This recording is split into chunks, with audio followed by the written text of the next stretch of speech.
안녕하세요. 여유입니다. 오늘은 그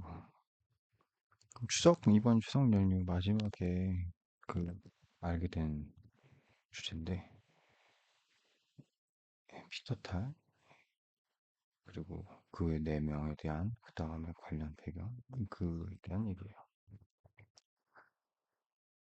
연휴가 정말 길어서 비도 많이 오고 힘들었는데, 비가 많이 오니까 애들이랑 나가서 운동을 하기도 힘들고 그런 상황에서 이제 연휴 마지막 날에 유튜브에서 그 악마적 20년 설계, 팔런티어가 세계 경제를 지배한다 이런 식의 피터탈 링크를 이제 듣게 되면서 처음 알았는데, 우선 이걸 얘기해 준 사람은 이병환 교수. 최근 지금 이제 목요일이니까 연휴가 끝나고 나흘째인데, 책 읽은 것도 좀 관련해서 많이 읽고 좀 보고 재미있게 어, 했었네. 우선 정말 궁금했던 게 트럼프가 너무 막 나가는데, 그동안 갖고 있던 의견이 트럼프가 진짜 막 나가고 너무나 무리하게 어떤 기존, 우리가 보통 이제 뉴턴이나 말하는 것처럼 과학이든 뭐든 기존 세대의 어깨부터 시작한다라는 생각으로 기존에 해왔던 어떤 합의 이런 거에 대한 존중, 그리고 많이 존중이지 않아요. 뭐 알아야지 할 테니까 뭐 열심히 학습한다거나 뭐 이런 기본적인 태도를 우리가 품성의 성격으로 갖고 있는데, 그게 사업이든 뭐 뭐든 운동이든 일이든 하다못해 정치까지도 트럼프는 너무 막 나간단 말이야. 자기 나라한테도 막 나가고, 그다음에 지구 전체에 대해서도 막 나가고, 무연협상 한다고 하면서 기존의 합의 같은 건 깡그리 무시하고 내 맘에 들게 다시 해야 돼. FTA가 있는 우리나라 아니면 다른 나라. 그러면서 기껏 하면서 사인하기 위해서 쭉 보고한 국가 간 계약 문서를 다 보는 앞에서 지가 찍찍 두 줄로 긋고, 일본이랑 하면서 그런 무례함. 도대체 뭐지? 왜 이렇게 막 나가지? 왜 저 막 나가는 저게 통하는 거지? 약간 좀 기존의 판단이 힘들어, 판단하는 체계랑 동떨어진 약간 끼점이라고 말하기도 그렇고, 너무 이상하다. 뭔가 설명할 수 없다. 이런 느낌이 있었는데, 이번에 이 사람, 이병헌 교수님 얘기를 들으면서 그거에 대한 약간 그 해결은 아니지만 해결을 위한 단초 좀 알아봐야겠다라는, 힌트? 끈앞을? 이들을 얻었다. 이 생각을 해갖고 지금 살짝 재미있는 흥분, 그리고 약간 이해되고, 지금 정말로 어떤 평행이론처럼 윤석열처럼 트럼프 역시 핵심 의사결정자들의 입장에서 보면 어, 그야말로 혹독시이냐, 오히려 사실 아무것도 모르는 부통령, 젊은 부통령 애송이, 어떻게 보면 트럼프의 뭐 꼭꼭지 얼굴마담 이런 정도로 생각했던 JD 벤스가 오히려 더 핵심이고, 차세대 차기를 준비하는 확실한 선두주자고, 트럼프야말로 본질적으로 그냥 광대고 정신없는, 정신 못 차리는 노인네, 이런 식의 자리매김이지 일 수도 있지 않을까. 네, 그런 얘기야. 트럼프는 기본적으로 80년대부터 유명했던 성공한 부동산 개발업자고, 또 뭐 선친으로 받은 그 종잣돈이 있다고 하지만 그거 역시 많이 먹는 사람들 많으니까 그거를 잘 꾸리고, 어떤 나름대로 일거를 구축한 건 난 능력으로 봐야 된다고 생각하고 마찬가지로 리얼리티 쇼에 나와서 여러 가지 액션을 하고 하면서 능력을 보여준 건 사실이고 보통 근데 솔직히 말하면 윤석열과는 비교할 수도 없을 만큼 능력이 있는 사람은 확실한데 그가 보여주는 너무 막무가내 행동은 사실 사업가로서도 이해가 안 되고 그 사업가 협상? 과감한 두려움 공포에 기반한 협상 강제하는 나의 의지를 강제하는 트럼프식 협상 기술이라고 말하기에도 지금 트럼프가 보여주는 여러 가지 경거망동 이게 설명이 안 돼서 좀 그렇거든. 근데 그거에 대한 해결 단초를 좀 얻었어요. 그래서 지금 열심히 보고 있는 상황이고 그거에 대한 얘기. 이병헌 교수님은 딱 보니까 이제 에이지스트 특임 교수로 소개되던데 이분 딱 찾아보니까 태제 홀딩스 관련 얘기가 있어서 학부모 입장 학부모가 된 다음에 이제 아무래도 학교 이런 거에 이제 정보를 그동안 관심을 한동안 끊고 있다가 그런 거 이제 관심을 가진 지가 이제 얼마 안 됐는데 한 3년? 그래서 진짜로 의대 공부 잘하는 애들이 의대를 뭐 전국 의대를 점수 순으로 쭉 채운 다음에 그 다음에 쭉 간다는 것도 아는 게 이제 3년 됐고 정말 상상할 수 없는 그렇지 않아? 의대 공부는 외우는 건데 공부 스킬 차원에서 보면은 영재가 의대를 공부할 필요가 없잖아. 공학 아니 시대의 가장 핫한 학문 공학, 물리학 아니면 응? 그때 말이죠. 항공공학, 뭐 기계, 전자계산, 경제, 뭐 인문으로 따지면 이런 쪽 카트라인 넣고 경쟁률 모두도 들어가려고 있고 성적이 되면 근데 이제 오로지 평생 수입, 정년 없는 수입 그거에 매몰돼서 의대 출석이. 근데 어떻게 보면 이 페이팔 마피아라고 하는 얘기에도 그런 식의 개인적 이득만으로 추종하는 어떤 거에 관심, 이게 아니다라는 문제의식에서 또 있는 거야. 네, 이게. 그러면서 교육에 관심을 가지면서 이제 생각보다 우리나라 내부에서는 덜 알려져 있지만 세계적으로 유명한 학교 교육기관 나왔고 지스트, 뭐 유니스트, 울산과학기술원, 광주과학기술원 얘기를 알고 있었는데 안지가 지금 얼마 안 됐는데 거기에 교수님이고 근데 진짜 교수는 아니고 특임 교수라고 해서 이제 거기에 비전을 하기 위한 뭔가 그게 맞다고 돼서 이제 새로 초빙이 돼서 하는 거겠죠. 근데 해제대 역시도 학부모 입장에서 지금의 아이들한테 물론 학군지에 살고 있지만 학원을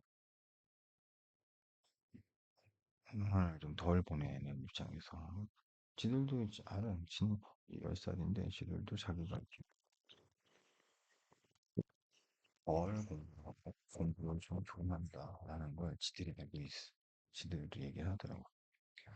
보면 주말에도 막 9시, 토요일 9시부터 학원을 다니는 애들이 다 대부분이고 그런데 기본적으로 주말에는 우리들은 학원 안 다니고 음, 운동하고 실제로 평소에도 평상시에도 수학 하나 국어 관련 하나 영어 관련 하나 그것도 각각 다른 학원 쌍둥이라고 같은 학원 보내는 게 아니고 각각 점체가 다 다른 국어만 같은 선생님이구나 그 외에는 사실은 중간중간에 쉬는 시간이 많고 그래갖고 거기에 노는 학원 농구 클라이밍 또 뭐냐 배드민턴 음, 학원이든 방과 후든 그런 식으로 지원해서 네. 기만이 없다고 뭐 아직까지 말은 하는데 진짜 기만 없이 행복하지 않을까? 맨날 노는데 엄마 아빠가 말하는 게 학원을 다니고 싶으면 거기에서 주는 숙제는 해라. 너무 양이 많지 않게는 조절해 줄 테니까. 거기 숙제는 공부가 아니다. 잠깐이라도 네가 뭐 아빠랑 수학을 하든 엄마랑 수학을 하든 뭐 영어를 하든 숙제가 아닌 뭔가를 보는 거, 네 스스로 그게 공부다. 하여튼 그런 식으로 한번 계속 맞춰보고 계속 수정해 나가는 게 힘들. 그렇게 하는 입장에서 이제 영재, 영재고 과학고 사실 별로 생각은 안 하고 지금 어디로 갈지는 별로 안 생각하고 대학 자체도 별로 중요하지 않다 생각은 하지만 뭐 그렇게 그런 얘기를 와이프랑 하고 있지만 그래도 뭔가 카드는 있어야 되니까 내가 생각하는 카드 중에 하나는 태제대학교였어요. 태제대학교라는 걸 알게 돼갖고 좀 좀 보고 있는데 그 변질되기 전 민족사관고 그런 느낌이면서 실제로 약간 그런 느낌, 영어를 주제로 실제로 스타트업이든 논문이든 가시적인 성과를 만들기 위한 뭔가 그런 적극적인 활동을 후원한다 이런 느낌이었는데 좀 사실은 약간 좀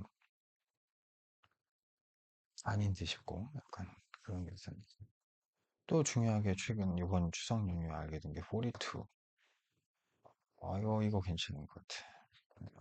한번 42 뭔가 뭐 없고 결론적으로 아무것도 없어서 협업을 할 수밖에 없던 사람과 사람이 같이 사는 어떤 그런 스킬. 이거 괜찮은 거. 이게 사실은 AI 시대에 꼭 필요한 검증되고 아니면 사회생활 하기 전에 개발돼야 될 중요한 능력일 수 있지 않을까? 이거 좀 생각이 드는데 우선 좀 더 봐야죠. 무슨 얘기하다 여기까지 왔냐? 지스트 이병환 교수님의 얘기를 좀 봤는데 이 사람의 결론은 그래서 지금 나흘 동안 책을 좀 읽고 있었어요. 읽고 있었죠. 이병환 교수님 책. 이병환 교수님 무슨 책이었지? 가장 최근에 쓴 아메리칸 드림이었나?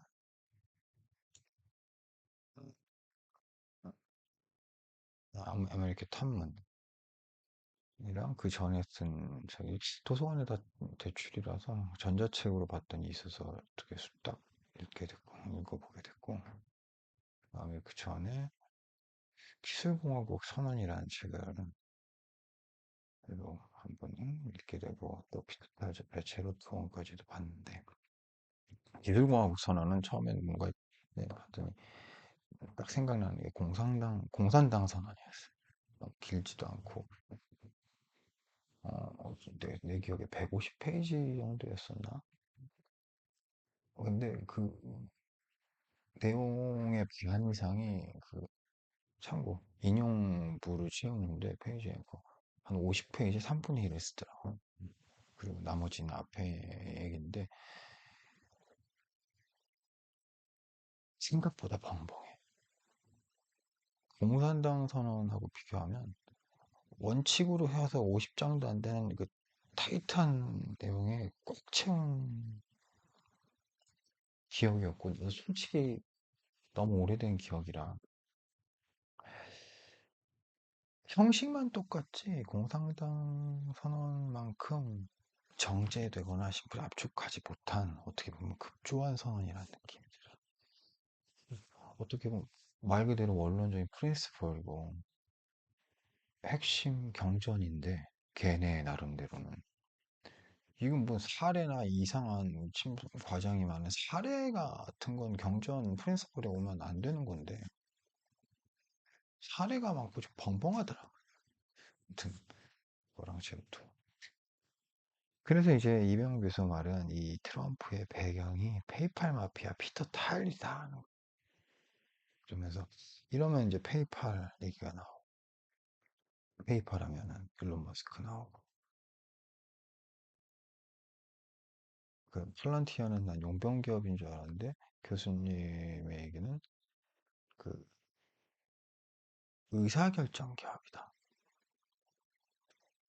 의사결정 테크웨어 거버넌스 테크 거번 테크 의사결정이다라는 차원에서 거번 테크가 뭐냐? 그러면 그거에 비견할 수 있는 게 그 조류로 흐르면 그 흐름이 뭐냐? 오토파일럿, 운전, 자율운전, 그 다음에 자율의사결정. 운전 역시 정보를 모아서 시각 정보, 청각 정보, 기존의 배경, 음식, 도로 상황에 대한 여러 가지, 네, 그다음 일반적으로 내가 갖고 있던 기존에 있던 지식을 모두 총합해서 운전을 하는 의사결정인데 이걸 자율적으로 하는 게 안전하게 사람이 직접 하는 것보다 안전하다. 이게 사실은 핵심이라고 생각하면 그 차원에서 의사결정이 사회 차원의 의사결정도 잘할 수 있다. 이거 사실은 좀 막 나가는 얘기. 사회 차원의 의사결정, 즉 정치 이런 영역도 모든 데이터를 다 모아서 효율적으로 AI에서 잘 바꿨다. 하면 이거 상당히 위험한 얘기. 위험하다기보단 나에게는 거부감이 돼. 진짜 그런 차원의 거번테크라는 의미로 이제 팔란티어의 수장 알렉스 카프를 얘기하고 그래서 총 4명을 잡는 게 피터 탈, 그러니까 트럼프의 배경이다라고 이병현 교수가 제 책을 기반으로 얘기를 해준 게 피터 탈, 페이팔 마피아 대부, 그다음에 일론 머스크, 어떻게 보면 그 행동대장, 그 여러 그 마스터 피터 탈의 여러 명 후학들이 아니면 그 동료하는 사람들이 있지만 그 중에 상당히 실행력으로 보이는 몇 손가락에 꼽히는 앨런 머스크에 대한 어떤 얘기, 그 다음에 제이디 벤스에 대한 얘기, 그 다음에 이 거번테크를 이끌고 있는 알렉스 카프에 대한 이 네 명에 대한 얘기를 쭉 하면서 좀 우리가 기존에 익숙했던 그 공화당, 특히 미국의 어떤 정의 아니 민주적 측면을 담당하는 민주당 외에서 카운터파트는 로널드 레이건부터 시작해서 그 공화당의 군산복합체 얘기가 나왔었는데 어느 순간 이 얘기가 싹 죽었, 응? 잦아들었잖아요. 이제 그 얘기 안 나오고 있잖아요. 세대 교체가 됐다. 세대 교체가 아니고 이병현 교수님에게는 그 마가 기술 테크 피터타를 위시한 그 캘리포니아 잘 나가는 그 기술 선도 그룹들이 해체했다. 그들과 또 뭐냐 어떻게 그다음에 전통적으로 민주당 지지했던 노동자 러스벨트의 이 양반들하고 플러스 기독교가 공화당을 이미 접수했다. 미국 공화당. 그 상태에서 더 단계를 빨리 밟으려고 하는 게 이제 데이비드 벤스와 이제 그들의 흐름이다. 이제 이런 식의 설명. 나로서는 트럼프에 대한 아까 근본적인 질문이 있었고 어, 또 하나 그막 일론 머스크 막 나오고 학교하면 돈 준다고 막 돈으로 현질을 할 때, 응? 아니, 스페이스X를 하고 그 화성에 대한 비전을 보여주면서 굉장히 어떻게 보면은 69년 아폴로 이벤트로 그런 사회적인 모든 그거 역량을 발휘가자라고 모아서 좀 뭔가 엄청난 퍼포먼스, 엄청난 성과를 만들고 결국은 이제 스푸트니크 쇼크를 넘어서서 69년에 제일 먼저 가고 그 이후에 기술을 선도하고 어떤 비전을 보여줬던 그 당시하고 약간 비슷한 느낌을 받는 스페이스X의 이게 우주선을 올라갔다가 다시 내려오면서 딱 잡는 이 영상은 사실 지구에 사는 사람들한테는 어떤 음, 많이 잊고 있었던 미국에 대한 흠모까지도 불러. 진짜 멋진 일, 제대로 된 의미 있는 일 하는구나. 저런 거 나도 한번 해보고 싶고 같이 하는데 힘을 모았으면 좋겠다. 저런 일 하는 게 정말 대단한 거지. 미국 죽인다. 이런 마음을 갖게 해주는데 그 사람이 왜 갑자기 트럼프? 그래서 굉장히 생뚱맞았는데 알고 보니까 페이팔 트럼프가 아니죠 일론 마스크가 페이팔로 엑시트해갖고 경제적 그리고 어떻게 보면 자유도 얻고 이후에도 계속 사업적인 걸 한다고 알고 있는데 페이팔 때부터 응, 페이팔 이게 이병 교수에게는 그 스탠포드 리뷰라는 그 피터 탈이 주도한 그 의사결정 잡지인데 그걸 통해서 계속 얘기를 하고 하면서 그 2000년대 초반 25년이 넘어 그때부터 있었던 얘기다. 이러니까 이제 사실은 여러 가지 조금 트럼프에 대한 내가 갖고 있던 궁금증이 조금은 좀 해석이 되는 측면이 있고 지금 아직 계속 책을 읽고 공부 중이지만 또 하나는 음, 아직 그 더 많은 좀 보고 정리를 하고 해야 되겠지만 난 이 트럼프가 생각보다 지금 막막 나가고 지금 계엄상 군대를 투입하고 이런 무리한 것들을 하면서 그 배후 조정 의사결정자들은 적당히 있다가 다음 선거까지 끌고 가서 부통령 제디 벤스 걔를 밀고 자기네들을 뭔가를 하고 좀 더 구체화 아니면 제대로 구체화하길 원했을 것 같은데 윤석열처럼 와이프 어떻게 못해서 폭주하고 난리치고 인생질환을 하는 것처럼 그런 식으로 우리나라에 그러니까 다시 제대로 가는데 어떻게 보면 반대로 공헌했던 것처럼 트럼프 역시 천성적인 그 여러 가지 약점 여러 가지 이런 것 때문에 이제 페이팔 그 배경의 입장에서 보면 사고를 쳐서 중간에 제디 벤스 제대로 된 경선까지 못 가고 중간에 뭔가 동티를 내는 식으로 미국의 정상화 민주주의 쪽으로 기여하지 않을까 이건 바람이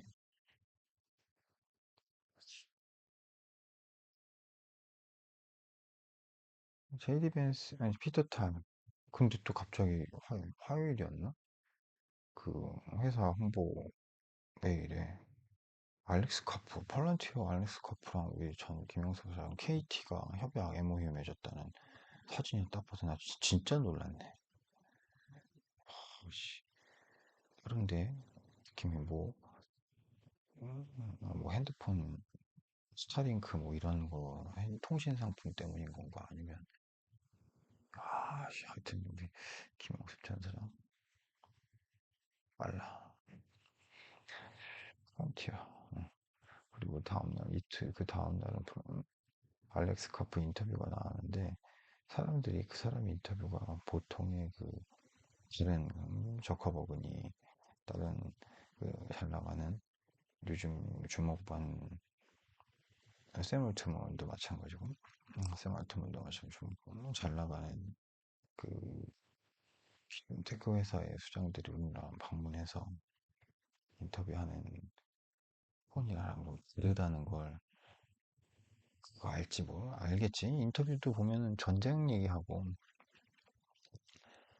완전 틀린데 예. 뭔 또라이지 싶고 아무튼 너무 길어져서 우선은 여기까지 하는데 기본적으로 나는 민주주의가 지상 인류 최고의 발명품이다. 인간의 모든 지성과 여러 가지 뭐 경험이 농축된 그 쉽게 따라갈 수 없는 발명품이다. 각 나라별로 성취할 수 있는 같은 지향이라고 해도 성취할 수 있는 조건이 배경이나 맥락에 따라 다 동일하지 않고 각각이 다를 수밖에 없는 너무 델리케이트 예민한 어떻게 보면 종합 예술이고 그거의 목적이 뭐냐? 사회주의나 뭐 공산주의나 사회주의나 다른 체제에 비해서 그게 우월한 게 뭐냐? 전체 사회를 동원하는데 가장 효율적이다. 아무리 독재가 의사결정이 빠르고 막 한 것 같아도 결론적으로는 그 불만과 소수만이 따라가는 이것 때문에 사회의 모든 역량을 끌어내는 데는 장기적으로 안 되는데 장기적으로 모든 사람의 역량을 합해서 끌어내는데 제일 바쁜 게 민주주의. 그래서 천천히 시간이 걸려도 더뎌도 한 걸음씩 가자고 하는 건데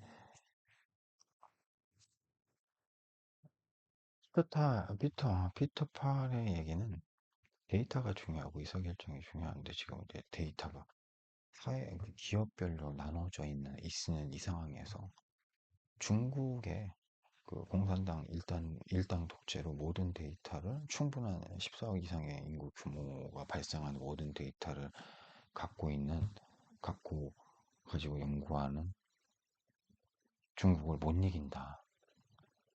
그리고 그런 중차대한 문제를 해결할 생각은 안 하고 다 자기 영달만을 위해서 우리나라한테는 의대가 되겠지만 미국에서는 이제 금융 그런 쪽에만 서비스 돈 벌게만 급급해갖고 중대한 인류에 대한 미션을 안 하고 있다. 빨게 만들어야 한다. 그래서 어, 국가 주도의 최적화된 데이터를 모으는 그런 시스템이 가능할 수 있도록 지금 정치도 바꾸려고 하고 있는 거. 그래서 최근에 우크라이나 전쟁도 거기에 플런티어가 들어가서 한게 그 의사결정 차원에서 운전 의사결정을 잘하고 있지 않느냐, 오토파일럿 같은 그것처럼 프론티어가 사회적인 데이터를 끌어모아서 의사결정을 하는 테스트베드로 썼다. 말이 되는 얘기고, 이병헌 교수님 얘기. 하지만, 어, 그거, 교수님 최근 5월 달에 탈고한 나온 책을 봤는데, 아메리카 탐문. 음,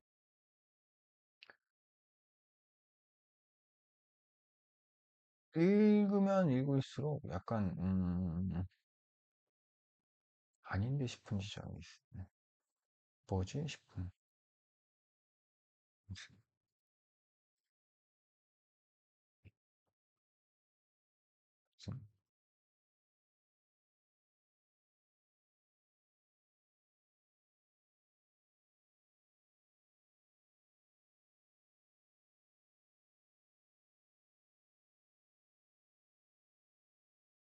민주주의. 지금 전 지구적으로 도탄에 빠진 민주주의. 그거와는 쇠하고, 그 기존 법, 질서, 이런 것들이 너무 제대로 가이드를 못해서 지들만 정관 비리하면서, 다른 미국도 마찬가지고, 이런 것들을 핑계 삼아 국가 중심의 취재? 아니거든. 이건 아니거든. 오히려 중국과 미국과 이런 식으로 데이터 지들이 선점하기 위해서는 피터 타는 얘기도 중국에 뺏길 수 없다. 미국의 어, 슈퍼파워를 잃으면 안 된다. 헤게모니를 줘야 한다. 그 차원에서 이제 사회 개조를 추진하는 20년 전부터 20년도쯤, 2000년대 초반부터 하는 거고. 그러면 이제 우리가 말하는 그 가끔 얘기하는 크루스피드가 경쟁했던 그 서로 먼저 가려는 회사가 경쟁하는 체제에서 AGI, 일반 NGI가 나올 수 있는, 툭 튀어서 어디선가 나올 수 있는 그런 그 조건이 아닌가 그 생각에 들고, 물론 지들이 다 AI를 관리할 수 있다. 그 안에서도 피터팔은 미국의 이익을 일으킬 수 있다. 중국은 중국의 이익을 뭐 주도하는 세상 뭐 이러지만 16년도 풀스피드 번역본 그거에 나온 것처럼 AGI는 오는 순간 오나보다 오나보다 했는데 휙 지나가고 인간의 지적 수준을 훨씬 뛰어넘는 신적 레벨이 돼버리면 그럼 진짜 인류는 영생 아니면 멸종이다. 난 그게 더 말이 될 거. 오히려 더 상대적으로는 그게 더 말이 맞아 보이고 진짜 어떻게 보면 AGI를 자기네가 관리할 수 있다는 그 근거 없는 자신감. 너무 황당한 자신감이다. 그래서 황당한 자신감이 있었지 않을까? 모든 인류를 위험에 빠뜨릴 수 있는 지금 새로운 주제가 있어. 지금 이걸 책도 좀 많이 읽고 이병헌 교수부터 해서 페이팔 그쪽 쭉 얘기들. 트럼프가 약간 좀 이해가 됐었다는 얘기. 네. 트임 교수님의 얘기는 약간 좀 진짜 느낌이 났다. 책도 책이 특히 얘기는 참 듣고 설명하기 좋은. 이렇게 이런 면도 있구나라고 알기 좋은데 책을 읽어보니까 약간 내용이 번번.